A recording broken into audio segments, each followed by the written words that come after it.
केली नव्हती. तिच्या घशात आवंढा अडकला. किंचाळण्यासाठीही तोंड उचकटेना.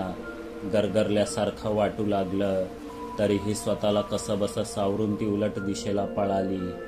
तो भयंकर जीव किंवा भूत पिशाच्य जे काही असेल ते सुद्धा तिचा पाठलाग करू लागलं आपल्या 3 पावलांवर.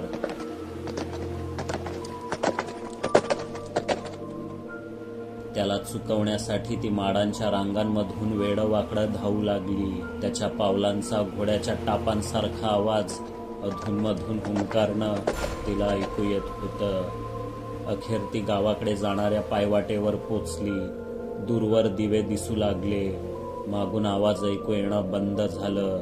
कदाचित त्याने पाठलाग सोडला असावा, पण मागे वळून पाहण्याची हिंमत तिच्यात नव्हती. मुख्य वाटेने न येता किनाऱ्याला समांतर असणाऱ्या वाटा आडवाटांनी ती गावात शिरली. अंधार पडल्याने फारसं कुणी रस्त्यावर नव्हतं. ती धावत पळत मागच्या दाराने घरात शिरली. आई बाहेर पडवीत टीव्हीवर संध्याकाळच्या मालिका बघत बसली होती. भाऊ तिथेच बसून अभ्यास करत होता.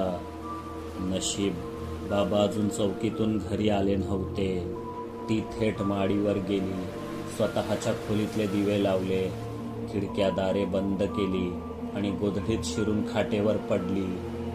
हिवताप झाल्यासारखं तिचं अंग थरथरत होतं. छाती धपापत होती आणि त्यामुळे नरड्यातून फुंकणीसारखा आवाज बाहेर पडत होता. बोबडी वळलेली. ते नेमकं काय होतं? प्रणवचं काय झालं? ती आकृती अजून आपल्या मागावर आहे का? जे काही घडलं ते कोणाला सांगावं की गप्प बसावं? तिच्या डोक्यात प्रश्नांनी काहूर माजवलेलं. तेव्हाच धडधड दार वाजलं.